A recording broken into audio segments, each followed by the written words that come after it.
안녕하십니까? 지혜의 숲을 거닐며 역사의 숨결을 느끼는 시간입니다. 오늘 우리는 인류가 영원히 갈망해온 주제, 평화에 대해 이야기 나누고자 합니다. 전쟁과 갈등, 개인의 불안과 고통 속에서 우리 모두는 마음의 평화를 간절히 원합니다. 오늘 우리가 함께 나눌 이 이야기가 여러분의 마음에 깊은 울림을 준다면 주변의 소중한 이들에게도 이 지혜를 공유해 주십시오. 하나님의 은혜를 나누는 귀한 길이 될 것입니다. 저희 채널을 구독하시면 삶을 풍요롭게 하는 더 많은 이야기와 만날 수 있습니다. 이 말씀을 듣는 여러분 모두의 삶에 주님의 축복이 가득하기를 기도합니다. 성탄의 계절이 되면 우리는 천사들의 노랫소리를 떠올립니다. 지극히 높은 곳에서는 하나님께 영광이요, 땅에서는 하나님이 기뻐하신 사람들 중에 평화로다. 누가복음 2장 14절의 이 말씀은 평화의 왕으로 오신 아기 예수의 탄생을 알리는 기쁨의 소식이었습니다. 그런데 바로 그 평화의 왕, 예수 그리스도께서는 훗날 제자들에게 이렇게 말씀하셨습니다. 내가 세상에 불을 던지러 왔노니, 또한 마태복음 10장에서는 더욱 충격적인 말씀을 하십니다. 내가 세상에 화평을 주러 온 줄로 생각하지 말라. 화평이 아니여 검을 주러 왔노라. 어떻게 된 일일까요? 평화를 주러 오신 분이 어떻게 불과 칼을 가져왔다고 말씀하실 수 있을까요? 이 말씀들은 서로 모순되는 것처럼 들립니다.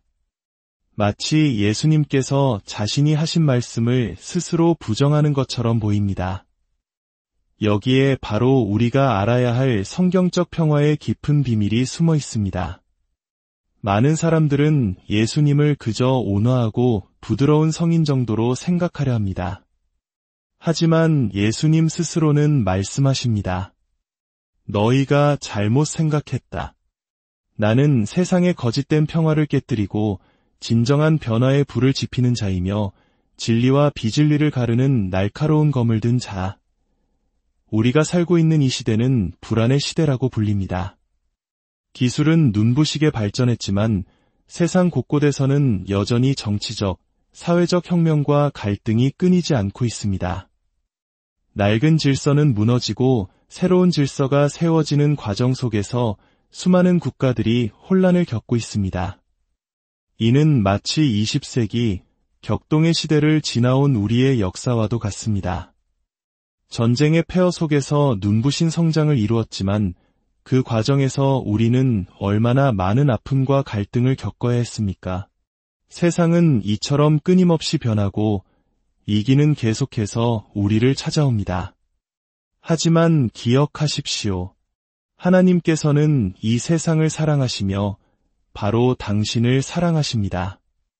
너무나도 사랑하셔서 그의 독생자 아들을 이 땅에 보내주시어 십자가에 달려 죽게 하심으로 우리에게 진정한 평화를 주길 원하셨습니다. 성경은 우리에게 세 가지 종류의 평화를 가르쳐 줍니다. 첫째는 하나님과의 화평입니다. 로마서 5장 1절은 말합니다. 그러므로 우리가 믿음으로 의롭다 하심을 받았으니 우리 주 예수 그리스도로 말미암아 하나님과 화평을 누리자. 혹자는 이렇게 물을지도 모릅니다. 저는 하나님과 전쟁을 한 적이 없는데요.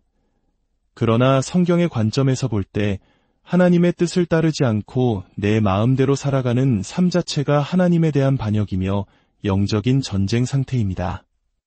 우리는 우리 자신의 마음조차 제대로 알지 못합니다.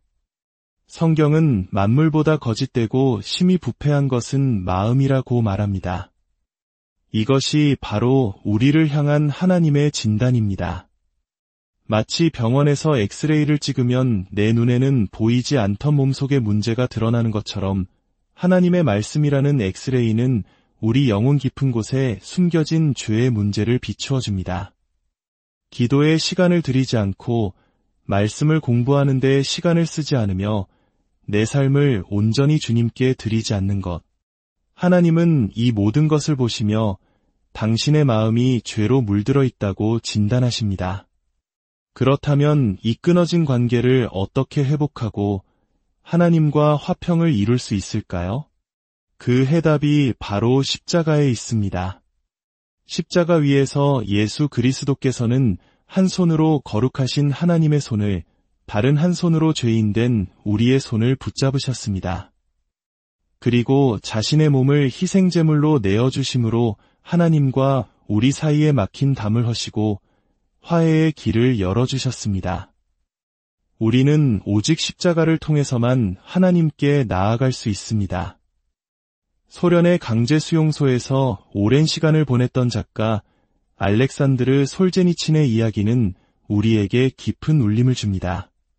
그는 수감 생활 중 단 한 번 너무나 절망스러워 스스로 목숨을 끊을 생각까지 했다고 합니다. 몇 주 동안 동료 수감자와 대화조차 금지된 채 그의 영혼은 점점 더 약해지고 우울과 낙심에 빠져들었습니다.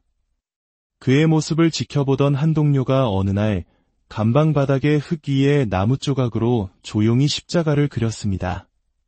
솔제니치는 그 십자가를 보는 순간 자신의 존재 이유 전체가 섬광처럼 깨달아졌다고 고백합니다. 예수 그리스도께서 바로 나를 위해 저 십자가에서 피 흘리셨다는 사실이 그의 영혼을 관통했습니다. 그리고 그 깨달음은 그에게 남은 끔찍한 수감 생활을 견뎌낼 수 있는 용기를 주었습니다. 여러분은 이 십자가 앞에 나아가 본 적이 있으십니까? 종교적인 장식이나 교만과 위선으로 가득 찬 모습이 아니라 겸손한 마음으로 주님, 저는 죄인입니다. 저를 용서하여 주시고 제 삶을 변화시켜 주십시오.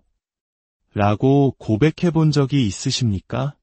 둘째는 하나님의 평안입니다. 하나님과의 관계가 회복될 때 우리는 비로소 두 번째 평화, 즉 세상이 줄 수 없는 하나님의 평안을 경험하게 됩니다.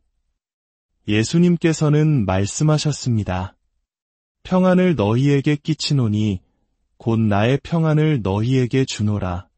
내가 너희에게 주는 것은 세상이 주는 것과 같지 아니하니라. 세상도 우리에게 일시적인 평안을 줄 수는 있습니다. 술에 취해 괴로움을 잠시 잊거나 쾌락을 통해 잠시나마 즐거움을 느낄 수 있습니다. 성경도 죄가 주는 낙이 잠시 동안은 있다고 말합니다. 하지만 그 짧은 시간이 지나면 우리는 더 큰 공허함과 함께 피할 수 없는 현실, 그리고 하나님의 심판대 앞에 서야 한다는 진실과 마주하게 됩니다.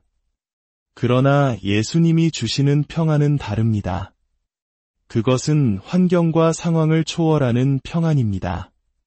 폭탄이 떨어지고 전쟁이 일어나고 사랑하는 사람이 나를 떠나고 죽음이 우리 가정을 덮친다 해도 그 모든 눈물과 고통 속에서도 우리 마음의 중심을 단단히 붙들어주는 평안입니다.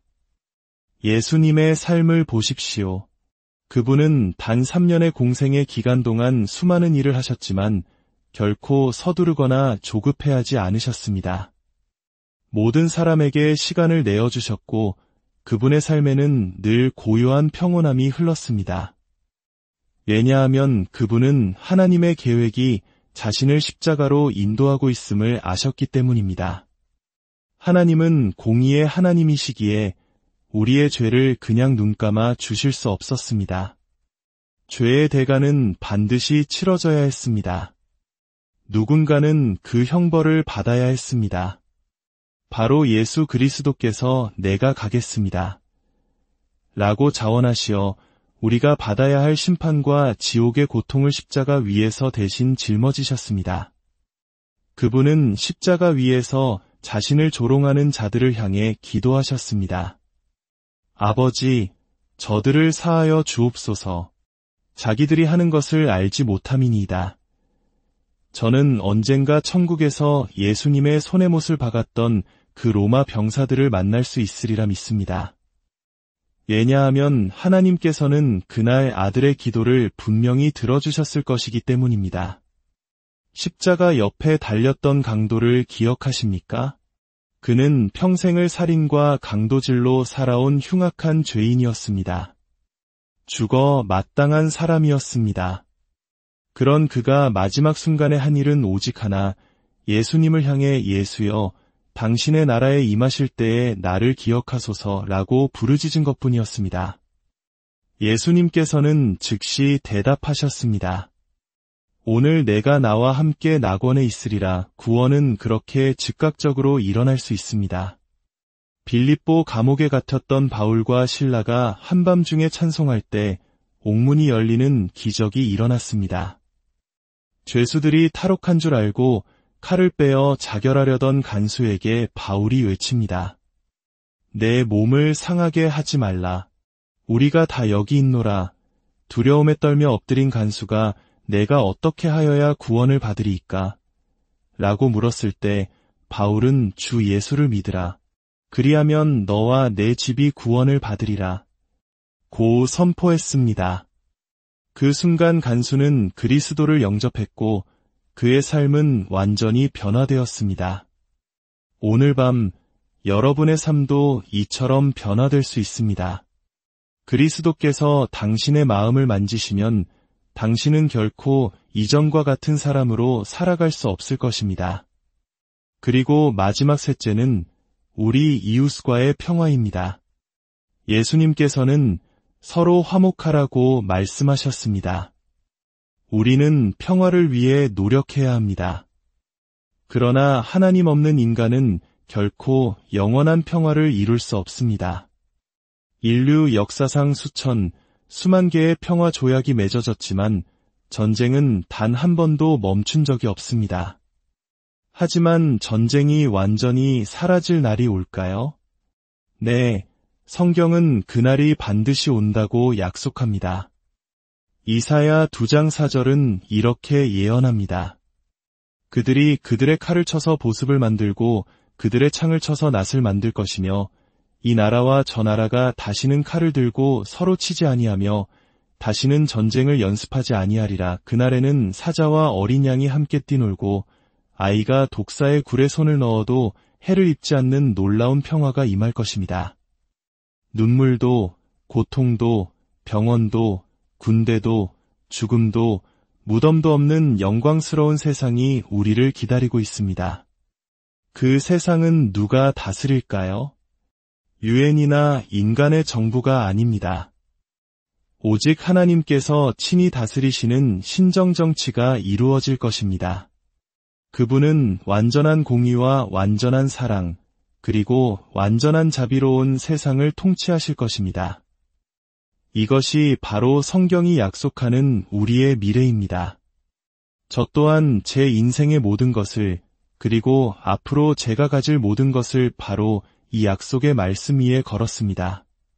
저는 오직 예수 그리스도만을 저의 주님, 저의 구원자로 신뢰합니다. 그래서 저는 압니다. 제가 어디에서 왔는지, 왜 여기에 있는지, 그리고 어디로 가고 있는지, 이 사실에 대해 저는 추호의 의심도 없습니다. 죽음의 순간이 찾아올 때 천사가 제 손을 잡고 주님의 임재 앞으로 저를 인도할 것을 저는 확신합니다. 그리고 저는 그분과 함께 영원히 살게 될 것입니다. 여러분도 이와 같은 평화, 이와 같은 확신, 이와 같은 기쁨을 누릴 수 있습니다. 바로 오늘 밤 여러분의 믿음과 신뢰를 예수 그리스도께 둠으로써 말입니다. 예수님께서는 말씀하셨습니다. 누구든지 사람들 앞에서 나를 시인하면 나도 하늘에 계신 내 아버지 앞에서 그를 시인할 것이요. 지금 여러분이 계신 그 자리에서 마음으로 결단하시기를 바랍니다. 당신이 어느 교회에 속해 있든 혹은 아무런 종교가 없든 상관없습니다. 오늘 밤 여러분의 마음과 삶을 주님께 내어드리십시오. 그분의 평화와 용서를 구하십시오. 천국에 대한 확신을 가지십시오. 마음속으로 저를 따라 조용히 기도해 주십시오. 사랑하는 하나님, 저는 죄인입니다. 지금까지 제 마음대로 살아온 것을 회개합니다. 예수님께서 저의 죄를 위해 십자가에서 죽으시고 부활하신 것을 믿습니다. 오늘 밤 제 마음의 문을 열고 예수님을 저의 구주와 주인으로 영접합니다. 제 삶을 다스려 주시고 저를 변화시켜 주옵소서. 예수님의 이름으로 기도합니다. 아멘. 여러분의 삶에 하나님의 놀라운 평화와 기쁨, 그리고 영원한 소망이 가득하기를 축복합니다.